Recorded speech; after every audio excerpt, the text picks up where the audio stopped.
2005, when John was 18 years old, he chose to attend the College of New Jersey, and this is also known as DCNJ. So I'm going to call it DCNJ from here on out, just since that is such a mouthful to say the whole name. So John went to DCNJ and he chose to major in art.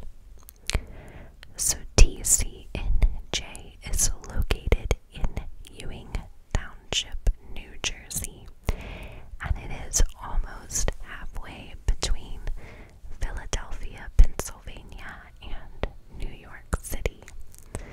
New York City is about an hour and a half away, and Philadelphia is about less than an hour away, so just under that hour time frame. So it's a great spot to be a young adult in. You have lots of areas you can go hang out at, and you can travel easily to two major cities. So this was awesome for John. During John's freshman year, he of course made lots of friends. Like I said earlier, he did not have any trouble making friends. So he ended up making a lot of friends and sharing a room with a guy named Matt Owen. John and Matt lived in Wolf Hall, which was located on DCNJ's campus. So on March 24th in the year 2006, John was still a freshman and was freshly 19 years old at this point in time. On March the 24th, John had hung out with several of his friends in his dorm room that evening, and they had plans to go to a party that was off campus. Before they left John's dorm, though, they all had some drinks. I believe it was just beer at this point in time, but they had some drinks together and then went to this off-campus party.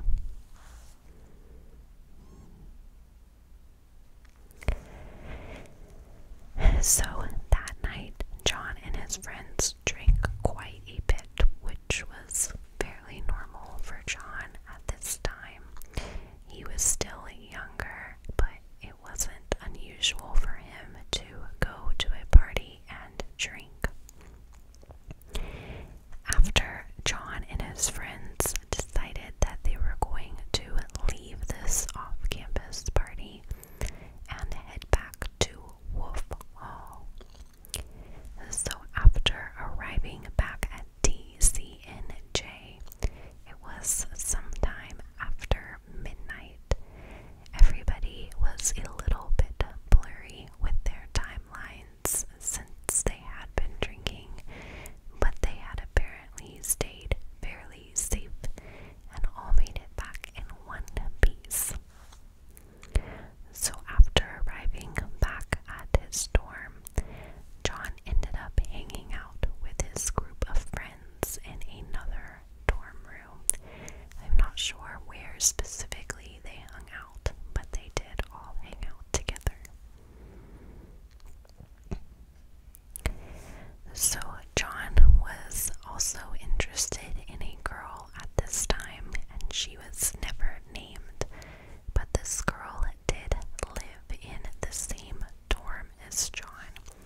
shoes were next to her roommate's bed and that the bed was unmade, but there were no signs of John.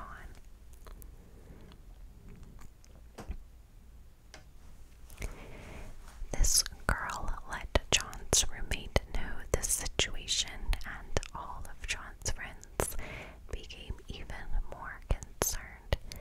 They had already kind of started looking around for him, but just hadn't seen or heard anything from him. So later that night, this is still on Saturday, they alerted campus police to John being missing. Campus police basically told them that they would have to wait 24 hours after John had been last seen.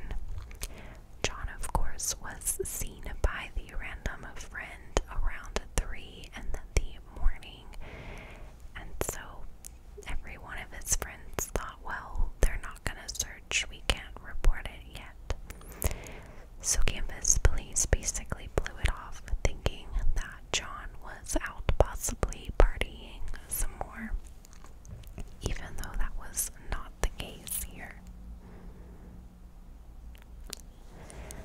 At 9:30 that night on Saturday the 25th, John's friends decide to contact John's parents.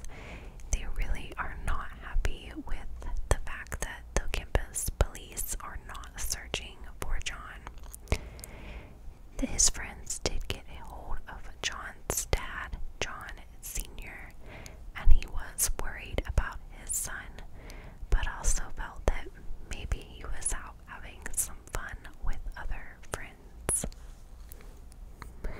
The next day, on March 26th, John still had not been heard from or really spotted. A few people thought they might have seen John, but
has a necklace that supposedly belonged to him in that trash compactor.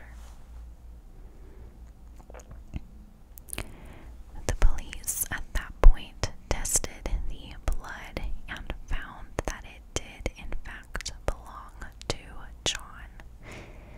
There they began to question everyone who lived in Wolf Hall. They also thoroughly searched the chute system that ran from all of the floors. Everyone that they questioned, though, stated that the trash chute was very loud and also very, very small. They did not believe that someone could easily get into the trash chute. So the police checked it out, and sure enough, it was only 13 by 13 inches wide. And John was a fairly large, muscular guy. He would really honestly not be able to fit in the chute.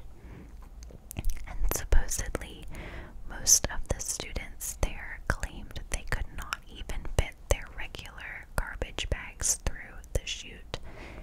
I would assume John was much bigger than a size of garbage. So that kind of threw out that theory that he possibly went down the chute.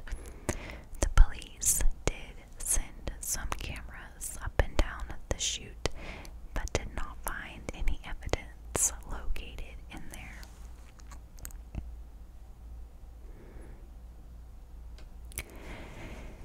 At this point, the police began to search the landfill where the dumpster's trash was